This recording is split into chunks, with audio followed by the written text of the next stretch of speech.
Ravi Kumar S coaching centre YouTube channel के माध्यम से अर्थशास्त्र का ऑब्जेक्टिव क्वेश्चन लिखा गया, इसमें ध्यान दीजिएगा। कहता है अर्थशास्त्र का पिता किसे कहा जाता है? तो अर्थशास्त्र के पिता एडम स्मिथ को कहा जाता है, एडम स्मिथ को। कहता फूट डालो और शासन करो का नारा किसने दिया था? तो अंग्रेज द्वारा यह शासन दिया था। किसके द्वारा दिया गया था? अंग्रेज के द्वारा दिया गया था। कहता वैसी प्रक्रिया या वैसी क्रिया जिसके द्वारा आय की प्राप्ति होती है उसे क्या कहते हैं? आर्थिक क्रिया कहते हैं। कहता आर्थिक क्रिया कितने प्रकार के होते हैं? आर्थिक क्रिया आपकी 3 प्रकार के होता है। पहला है आपकी प्राथमिक क्रिया, फिर द्वितीय क्रिया, तृतीय क्रिया। फिर उसके बाद कहता है कि प्राथमिक क्रिया का दूसरा नाम क्या है? तो कृषि क्षेत्र है। क्या है? कृषि क्षेत्र। और द्वितीय क्रिया का क्या नाम है? तो औद्योगिक क्षेत्र दूसरा नाम है। और तृतीय क्रिया का दूसरा नाम क्या है? तो सेवा क्षेत्र। क्या है? सेवा क्षेत्र है। इसके बाद आपका कहता है क्वेश्चन है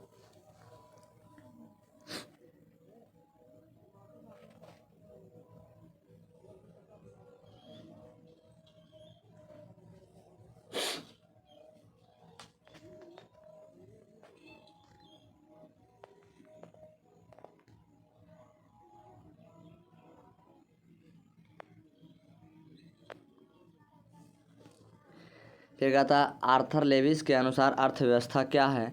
तो आर्थर लेविस जी के अनुसार अर्थव्यवस्था राष्ट्र के संपूर्ण व्यवहार से बनता है। क्या बनता है? राष्ट्र के संपूर्ण व्यवहार से बनता है। फिर कहता है ब्राउन के अनुसार अर्थव्यवस्था क्या है? तो आजीविका अर्जन करने की एक क्या है? प्रणाली है।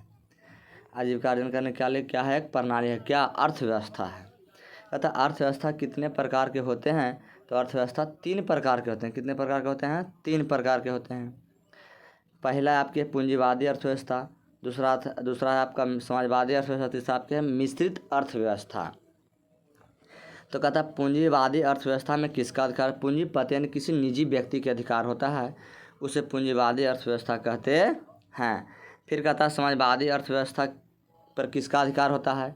तो सरकार के अधिकार होता है। किसका अधिकार होता है? समाज के अधिकार होता है। अब मिश्रित अर्थव्यवस्था पर किसका अधिकार होता है? तब पूंजीपति और सरकार दोनों का अधिकार होता है। फिर कहता है अमेरिका और जापान और ऑस्ट्रेलिया में किस प्रकार की अर्थव्यवस्था है? तो आपकी पूंजीवादी अर्थव्यवस्था। कैसा अर्थव्यवस्था वहाँ पे है? आपकी पूंजीवादी अर्थव्यवस्था है। कैसा अर्थव्यवस्था है? पूंजीवादी अर्थव्यवस्था है। फिर आपकी उसके बाद कहता है कि चीन क्यूबा में किस प्रकार की अर्थव्यवस्था है? तो समाजवादी अर्थव्यवस्था है। कैसा अर्थव्यवस्था है? तो समाजवादी अर्थव्यवस्था है। किसमें? चीन और क्यूबा देश में किस प्रकार की अर्थव्यवस्था? समाजिक अर्थव्यवस्था है। फिर कहता है भारत में किस प्रकार की अर्थव्यवस्था है? तो मिश्रित अर्थव्यवस्था है। प्रोफेसर मेयर एंड बाल्डीविन के अनुसार आर्थिक विकास कैसी प्रक्रिया है? तो आर्थिक विकास लंबे समय में राष्ट्र की आय में वृद्धि होता है। क्या होता है? लंबे समय में राष्ट्र की आय क्या होता है? वृद्धि होता है। फिर कहता है प्रोफेसर रोस्टेव के अनुसार आर्थिक विकास क्या है? तो श्रम शक्ति में वृद्धि एवं जनसंख्या में वृद्धि से संबंधित है। यह कथन किसने दिए थे? तो प्रोफेसर रोस्टेव जी के अनुसार दिया गया था। श्रीमती उर्सुला हिक्स के अनुसार वृद्धि शब्द का अर्थ क्या होता है? तो विकसित देशों के लिए वृद्धि शब्द का प्रयोग किया गया है। किन के अनुसार? श्रीमती उर्सुला हिक्स के अनुसार। उर्सुला हिक्स के अनुसार। फिर कहता है श्रीमती उर्सुला हिक्स के अनुसार विकास शब्द का क्या अर्थ होता है? तो विकासशील देशों के लिए होता है। यानी कहे का मतलब है जो विकसित देश के लिए जो वृद्धि होता है, तो उर्सुला हिक्स ने कहा था कि वृद्धि का अर्थ क्या है? तो विकसित देश के लिए है। विकास का अर्थ क्या है? तो विकासशील देश के लिए है। फिर कहता है डॉक्टर ब्राइट सिंह के अनुसार ग्रोथ शब्द का अर्थ क्या होता है? तो विकसित देशों के लिए होता है। किसके लिए होता है? विकसित देशों के लिए होता है। धनी देशों में अगर आय बढ़ता है तो आर्थिक वृद्धि होता है। यह कथन किसने कहा था? तो मेडिसन ने कहा था। बाबू किसने कहा था जी? मेडिसन ने कहा था। कहता कि निर्धन देशों में आय बढ़ता है तो आर्थिक वृद्धि होता है। यह कथन किसका है? तो यह पर कथन मेडिसन का अनुसार है। यह कथन किसका है? मेडिसन का है। इसके बाद देखिए फिर कहता है भारत में योजना आयोग के अध्यक्ष योजना का गठन कब हुआ? तो 15 मार्च 1950 ईस्वी हुआ था। कब हुआ था? 15 मार्च 1950 ईस्वी के हुआ था। इसका योजना आयोग का गठन हुआ था। योजना आयोग के अध्यक्ष कौन होते हैं? तो प्रधानमंत्री होते हैं। कौन होते हैं? प्रधानमंत्री होते हैं। फिर कहता है योजना आयोग के कार्यकाल कितने वर्षों का होता है? तो 5 वर्ष का होता है। योजना आयोग के कार्यकाल कितने वर्षों का होता है? 5 वर्ष का होता है। कहता प्रथम पंचवर्षीय योजना प्रथम योजना का कार्यकाल क्या था? तो 1951 से 56 था। योजना आयोग के नया नाम क्या है? नीति आयोग है। क्या है? नीति आयोग। योजना आयोग के नया नाम नीति आयोग कब रखा है? 1914 ईस्वी में। कहता वर्तमान समय में नीति आयोग के अध्यक्ष कौन है? तो श्री नरेंद्र मोदी हैं। कौन है? श्री नरेंद्र मोदी। कहता भारत में आर्थिक विकास का श्रेय किसे दिया जाता है? आर्थिक नियोजन को दिया जाता है। किसको दिया जाता है? आर्थिक नियोजन को दिया जाता है। आर्थिक नियोजन को दिया जाता है। फिर कहता है कि पहली पंचवर्षीय योजना का कार्यकाल क्या था? तो 1951 से 56 था। क्या था? 1951 से 56 था। दूसरी पंचवर्षीय योजना का कार्यकाल क्या था? तो 1956 से 61 था। सातवीं पंचवर्षीय योजना का कार्यकाल था कितना था? तो 1985 से 1990 था। फिर चौथी 10वीं पंचवर्षीय योजना का कार्यकाल क्या था? 2002 से 2007 तक के था। यानी 5 वर्षों के अंतराल पर आपका पंचवर्षीय योजना का कार्यकाल यानी लेगल है आपके। देखिए पंचवर्षीय यानी 5 वर्षों के अंतराल पर। तो 10वां का कब था? 2002 से 7 तक था। 11वां का था 7 से 12 था। 2007 से 2012 तक। 2007 से 2012 तक के था।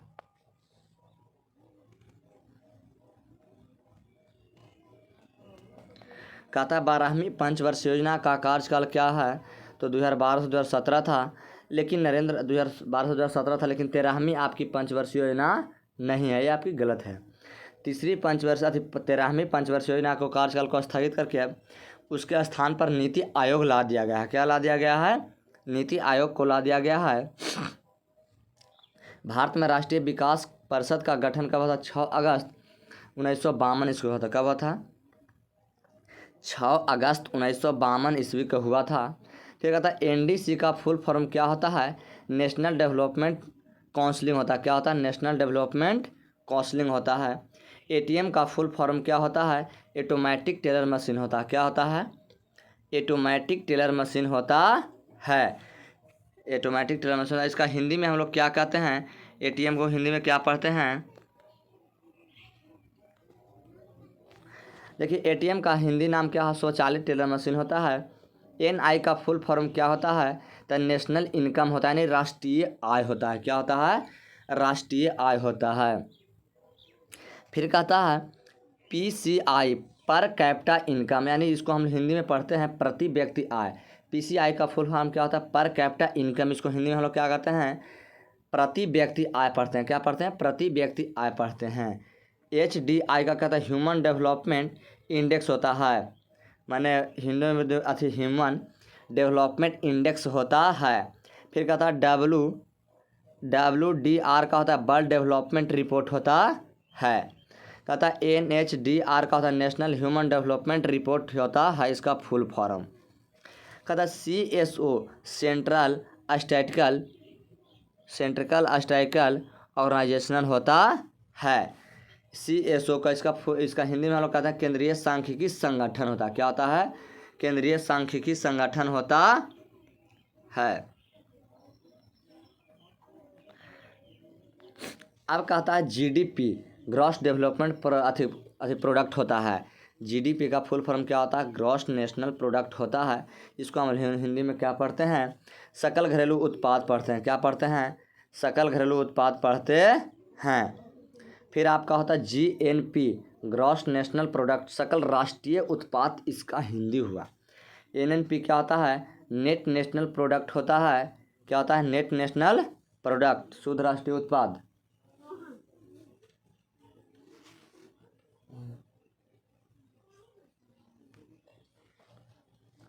फिर कहता है नरेगा का फुल फॉर्म क्या होता है? N से होता है नेशनल, R से होता है रूरल, E से होता है डेवलपमेंट, G से होता है गारनेटिंग, S से होता है एक्ट।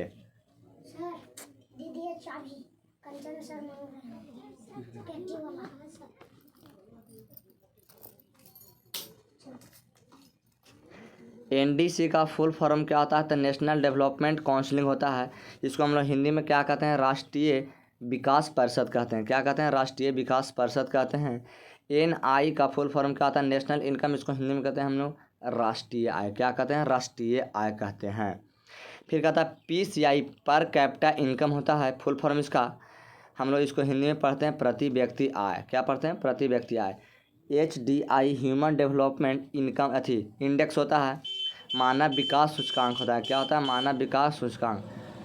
WDR का होता है वर्ल्ड डेवलपमेंट रिपोर्ट। इसको हम लोग हिंदी में पढ़ते हैं विश्व विकास रिपोर्ट। क्या पढ़ते हैं? विश्व विकास रिपोर्ट पढ़ते हैं। फिर इसके बाद कहता है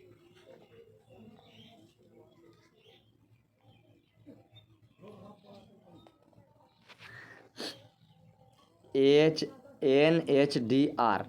इसका हम लोग हिंदी पढ़ते हैं नेशनल ह्यूमन डेवलपमेंट रिपोर्ट। मानव विकास रिपोर्ट होता है, राष्ट्रीय मानव विकास रिपोर्ट होता है। CSO का होता है सेंट्रल स्टैटिस्टिकल ऑर्गेनाइजेशन। इसको हम हिंदी में पढ़ते हैं केंद्रीय सांख्यिकी संगठन। क्या पढ़ते हैं? केंद्रीय सांख्यिकी संगठन पढ़ते हैं। GDP का बताएं ग्रॉस डेवलपमेंट प्रोडक्ट होता है। इसको हम लोग हिंदी में पढ़ते हैं सकल राष्ट्रीय उत्पाद। फिर GNP का फुल फॉर्म क्या होता है? तो ग्रॉस नेशनल प्रोडक्ट होता है। हम लोग इसको हिंदी में पढ़ते हैं सकल राष्ट्रीय उत्पाद। क्या पढ़ते हैं? सकल राष्ट्रीय उत्पाद पढ़ते हैं। फिर कहता है NNP, नेट नेशनल प्रोडक्ट। इसको हम हिंदी में पढ़ते हैं शुद्ध राष्ट्रीय उत्पाद। नरेगा का हिंदी में हम लोग जानते हैं राष्ट्रीय ग्रामीण रोजगार गारंटी अधिनियम होता है। नरेगा का फुल फॉर्म था, हिंदी में इसको हम लोग कहते हैं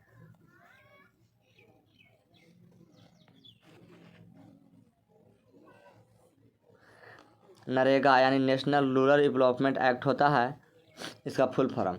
कहता है बीमारू राज्य कितने हैं? बीमारू राज्य 4 हैं। केवल बीमारू राज्य है 4 गो है। बीमारू राज्य कितने हैं? 4। देखिए हम BI लिखें तो BI से बिहार, MA से मध्य प्रदेश, R से आपकी राजस्थान हो गया, U से आपकी क्या हो गया? उड़ीसा हो गया। यानी बीमारू राज्य कितने हैं? 4 आपका है। बीमारू राज्य कौन कौन है? 4।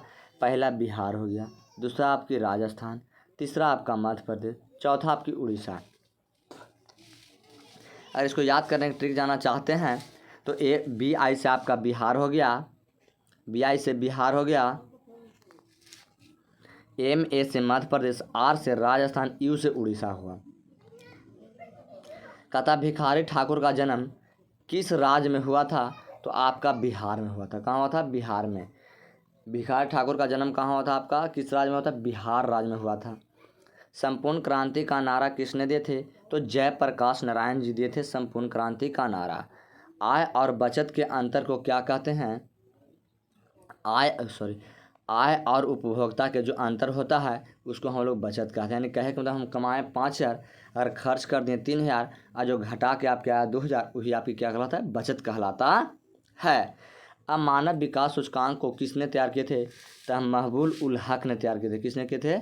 महबूब उल हक ने तैयार किए थे। राष्ट्रीय और कुल जनसंख्या के अनुपात को क्या कहते हैं? तो हम लोग प्रति व्यक्ति आय कहते हैं। अगर आपसे कोई क्वेश्चन पूछ दे कि प्रति व्यक्ति आय से आप क्या समझते हैं, तो लिखिएगा कि राष्ट्रीय आय और कुल जनसंख्या के अनुपात को हम लोग क्या कहते हैं? प्रति व्यक्ति आय कहते हैं। क्या कहते हैं? प्रति व्यक्ति आय कहते हैं। अब कहता है रैगनर नेक्स के अनुसार गरीबी क्या है? गरीबी क्या है? एक क्रूज चक्र है। क्या है? क्रूज चक्र है। भारत में किस राज्य की प्रति व्यक्ति आय सबसे अधिक है? गोवा के। भारत में अगर पूछ दे कि किस राज्य की प्रति व्यक्ति आय अगर सबसे अधिक है तो वह राज्य क्या है? गोवा कहलाता है। आपका कौन राज्य कहलाता है? गोवा। आपका है 57 नंबर क्वेश्चन है कि भारत में किस राज्य का प्रति व्यक्ति आय सबसे कम है? तो सबसे कम आपका क्या है? किसका है जी? बिहार का है। बिहार में किस जिला के प्रति व्यक्ति आय सबसे अधिक? अगर फिर फरमाइश अगर पूछे कि बिहार में अगर किस जिला की प्रति व्यक्ति आय सबसे अधिक है तो आपकी पटना जिला है। क्या है? पटना। बिहार में किस जिले के प्रति व्यक्ति आय सबसे कम है? तो आपका शिवहर एक जिला है, उसका प्रति व्यक्ति आय सबसे कम है। भारत में सर्वप्रथम राष्ट्रीय आय का आकलन कब हुआ था? तो 1868 ईस्वी में हुआ था। कब हुआ था? 1868 ईस्वी में हुआ था। फिर वही क्वेश्चन पूछ रहा है कि भारत में सर्वप्रथम राष्ट्रीय आय का आकलन कौन किए थे? तो दादा भाई नौरोजी ने किए थे। कौन किए थे? दादा भाई नौरोजी ने किए थे सर्वप्रथम राष्ट्रीय आय का आकलन। इसके बाद आप क्वेश्चन देखिएगा,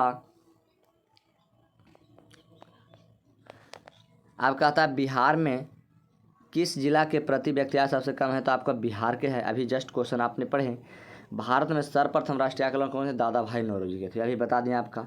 फिर कहता है भारत में राष्ट्रीय आय का आकलन सर्वप्रथम के दादा भाई नौरोजी। आप कहता है नरेगा में, बहुत आपकी मोस्ट इंपॉर्टेंट क्वेश्चन आपका पूछा था हमेशा परीक्षा में, बार बार पूछता है क्वेश्चन कि नरेगा में न्यूनतम कितने दिनों का कार्य दिया जाता है? तो 100 दिन का आपका कार्य, यानी ऑप्शन नंबर आपका सी काम करेगा। कौन? 4 गो ऑप्शन है आपका, तो सी ऑप्शन आपकी बिल्कुल सही है। तो दादा भाई नौरोजी ने जो प्रति व्यक्ति आय का आकलन किए थे, उसमें एक व्यक्ति के आय कितना बताए थे? तो 20 रुपया बताए। कितना बताए थे? 20 रुपया बताए थे कि एक व्यक्ति का आय कितना है? 20 रुपया है। अब इसके बाद ध्यान दीजिए, कहता है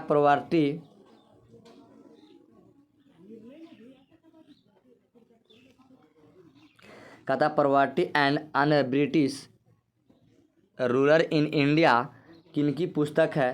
तो यह पुस्तक प्रोफेसर मार्शल का है। पुस्तक किसका? प्रोफेसर मार्शल का है। भारत का राष्ट्रीय आय का आंकड़ा सर्वाधिक प्रचलन कब हुआ? 1925 से 29 के दशक में हुआ था आपका, यानी 1925 से 29 के बीच में आपका इसका विकास बहुत ज़्यादा हुआ। भारत में राष्ट्रीय आय का आंकड़ा सर्वप्रथम प्रचलित किसने किए थे? तो पीसी महालनोबिस ने किए थे। किसने किए थे? पीसी महालनोबिस ने किए थे। स्वतंत्रता प्राप्ति के बाद भारत में राष्ट्रीय आय का आकलन कब हुआ था? कब हुआ था? तो 1948 में हुआ था। कब हुआ था? अगस्त 1948 में।